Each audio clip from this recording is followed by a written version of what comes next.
7년의 흉년의 기간이 시작되자 모든 사람들이 식량이 없어서 굶주리게 됩니다. 가뭄이 계속되어서 식량 구할 돈이 없어지자 이 애굽의 백성들은 가축으로 대신하고 그 가축마저 없어지자 토지를 담보로 식량을 빌리게 됩니다. 결국 제사장을 제외한 모든 애굽 사람들이 애굽이란 나라의 소작농 신세로 전락해버리고 말게 된 것이죠.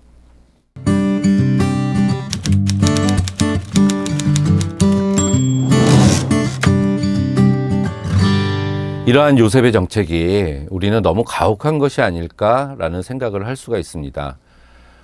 결과적으로 놓고 보면 민중을 억압하고 백성을 착취해서 기득권 세력인 바로라는 왕에게만 모든 이득이 돌아가게 하는 정책이기 때문에 그렇다고 이야기를 하는 거죠.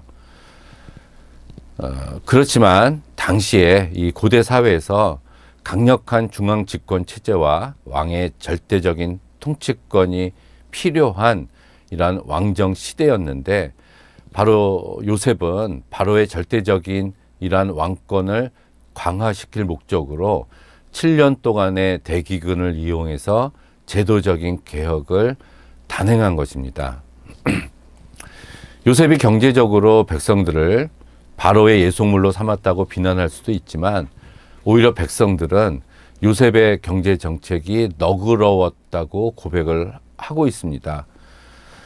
추수의 5분의 1을 바로에게 상납하고 5분의 4는 너희가 가져서 토지의 종자로 삼고 양식으로 삼고 너희 가족과 어린아이의 양식으로 삼으라 라고 요셉이 이야기를 하고 있기 때문에 그렇습니다. 이것은 20%인데요. 당시 소작인에게 수확량의 2할 20%만 받는 경우는 거의 없었기 때문에 그렇습니다. 그렇기 때문에 요셉의 이러한 세금 징수가 백성들에게 부담을 주거나 부당했던 것은 아니라고 우리는 해석을 할 수가 있습니다. 당시의 소작농은 많게는 수확의 절반, 적어도 30%, 40% 이상을 토지의 주인에게 바쳐야 했었던 것이 대부분이었습니다. 요셉이 백성들의 땅을 국가에 귀속시키고 바로의 그러한 소작농, 농노로 만든 것은 사실이지만 수확의 80%는 백성에게 돌려주었다는 것이죠.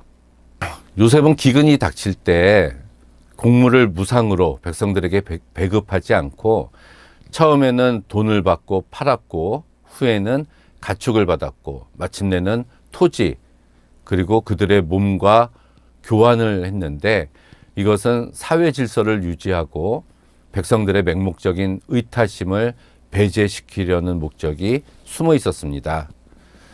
7년 동안이나 계속되는 기근에서 요셉의 이러한 냉철한 사리 판단이 없었다면 정당한 가격이 치러지지 않고 또한 곡식이 분배되었다면 이 비축된 곡식은 7년의 기근이 지나기 전에 동이 나버리고 애굽은 결국 망했을 겁니다. 인간의 욕심은 공짜라는 믿기에 굉장히 약한 법이기 때문이죠.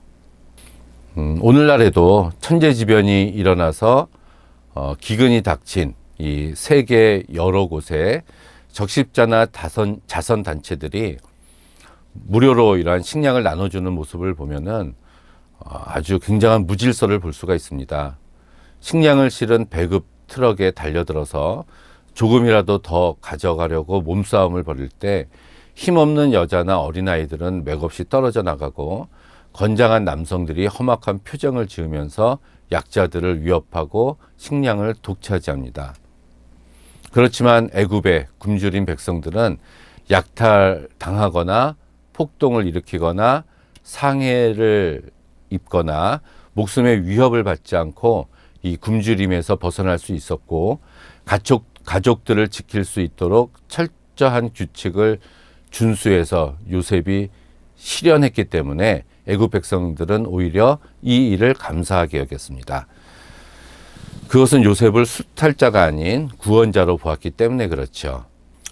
고대 시대에는 오늘날과 같은 복지 개념이 없었습니다. 기근이 닥치면 먹을 것을 마련하기 위해서 자신의 몸이나 자식까지도 종으로 팔아서 살아남으려고 애썼습니다. 이런 요셉의 정책은 토지를 모두 사들인 다음에 국유화해서 다시 백성들에게 분배해서 그 백성들을 기근으로부터 구하려는 토지 정책으로 보아야 합니다. 바로에게 충성을 다하면서도 백성들의 생계를 염려해서 이러한 좋은 정책을 베푸는 요셉의 정치는 바로와 백성들 모두를 감동시켰습니다. 세금을 제외한 나머지 80%는 농사 짓는 모든 자의 몫이 되게 했는데, 이러한 요셉의 이 토지법은 백성들을 위한 정치, 백성들을 기쁘게 하는 정치라고 우리는 볼 수가 있습니다. 백성들은 7년 동안이나 아무 소출도 내어주지 않았던 7년 동안 기근이 있었던 그 척박한 땅덩어리를 제값을 치르고 사준 요셉에게 감사했을 겁니다. 그랬기 때문에 자신의 거처, 그 땅을 버리고 먹을 것을 찾아서 떠나지 않아도 됐고, 이제 자신의 소유는 아니었지만 정든 땅에서 다시금 경작할 수 있도록 요셉이 배려를 해준 것이죠. 덕분에 먹고 살아남아서 다시금 삶을 영위할 수 있도록 도움을 받은 것입니다. 이러한 정책은 이 요셉이 자본과 토지와 노동을 직접 매입하는 방식의 양적 완화 정책을 실시한 것으로 볼 수가 있습니다. 이 공산주의는 무상몰수, 무상분배였는데 이것과 다른 유상몰수, 유상분배 방식으로 생산의 3요소를 재분비한 것입니다. 그렇기 때문에 이러한 요셉의 양적 완화는 희년법이 주어지기 전에 국가가 주도적으로 희년의 원리를 실현한 경제 정책이라고 볼 수가 있습니다. 생산의 3요소를 국가가 직접 매입해서 인위적으로 부의 재분배가 실현됨으로 인해서 심각하게 심화되었던 당시의 양극화를 일시에 해소하고 경제 민주화를 실현한 탁월한 경제 정책이라고 볼 수가 있죠. 바로만 부자가 되고 모든 백성들은 가난하게 됐습니다. 하지만 가난했다기보다는 부의 재분배가 이루어져서 그들은 모두 평등하게 되었다고 볼 수가 있죠. 우리들은 누가 부자고 누가 가난하다고 얘기를 할 때 사실은 상대적입니다. 내가 옆 사람과 비교하고 이웃 사람과 비교해서 더 많이 가졌는가, 더 적게 가졌는가. 그걸로 인해서 우리가 부자가 되고 가난한 자가 된다고 생각을 하는데, 지금의 애굽 상황을 보면 왕을 제외한, 바로를 제외한 모든 백성들은 평등한 경제적인 이러한 평등 원칙이 실현된 거라고 우리는 볼 수가 있습니다. 이거는 참을 수가 있어요. 모든 사람이 같은 처지가 되었다면. 이런 평등한 사회, 부의 재분배, 이것을 실현한 것이 바로 이 요셉의 토지 정책이라고 우리는 봐야 될 줄로 압니다. 백성들의 토지를 모두 사들여서 국가 소유권이 되도록 만든 이러한 요셉은 이 백성들을 자유 소장인으로 삼게 됩니다. 그리고 그들을 애굽 전역에 골고루 분산시켜서 땅을 경작하게 만듭니다. 이러한 인구 분산 정책은 토지 개간의 효율성을 높여서 국가의 생산성 또한 높여지게 만들었습니다. 결국 7년의 대기근이라는 국가적인 재난을 전화위복의 기회로 삼아서 백성들을 보호하면서 애굽을 강력한 중앙집권 국가로 탈바꿈한 것이죠. 우리나라도 식량의 3분의 1 이상을 수입한다고 합니다. 1990년대 한 43%의 식량 자급률이 2000년대 들어서는 30% 이하로 급락했습니다. 2015년도에 미국 중서부 지방에 최악의 홍수가 발생해서 옥수수와 콩의 가격이 3배 이상 폭등하고 사료의 가격이 5배 이상 급등해서 축산 농가들이 사육을 포기한 적이 있습니다. 러시아는 자국의 밀 수출을 금지한 지 이미 오래가 되었고요. 그렇지만 세계적인 곡물 유통 회사의 창고엔 콩과 옥수수가 가득합니다.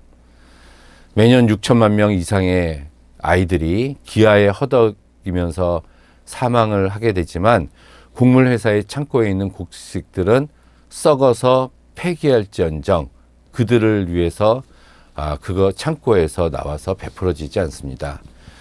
그들은 돈이 되는 일 외에는 누가 굶어 죽던 누가 어떻게 죽던 무관심하고 상관을 하지 않습니다.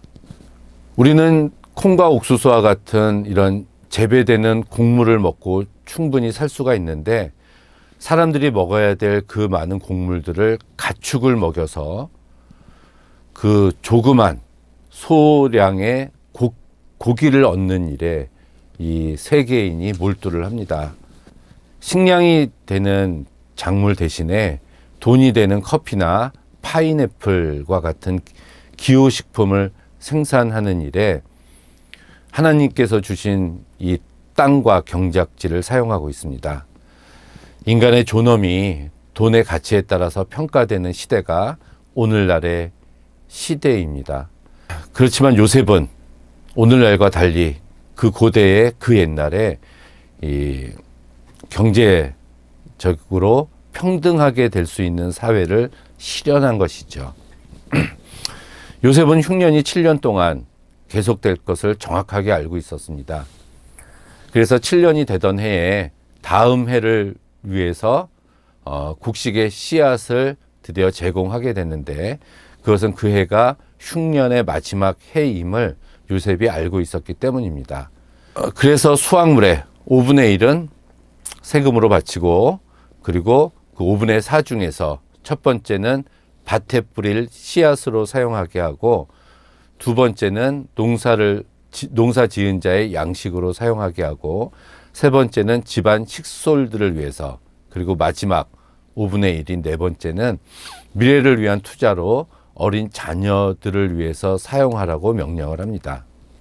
결국 본문이 강조하고 있는 것은 바로가 야곱과 그의 후손들에게 고센 땅을 기업으로 주는 자이기도 했지만 결국은 그 바로가 요셉을 통해서 애굽의 모든 땅을 오히려 받는 이러한 수혜자임을 나타내 보여주고 있는 본문이라고 우리는 볼 수가 있습니다.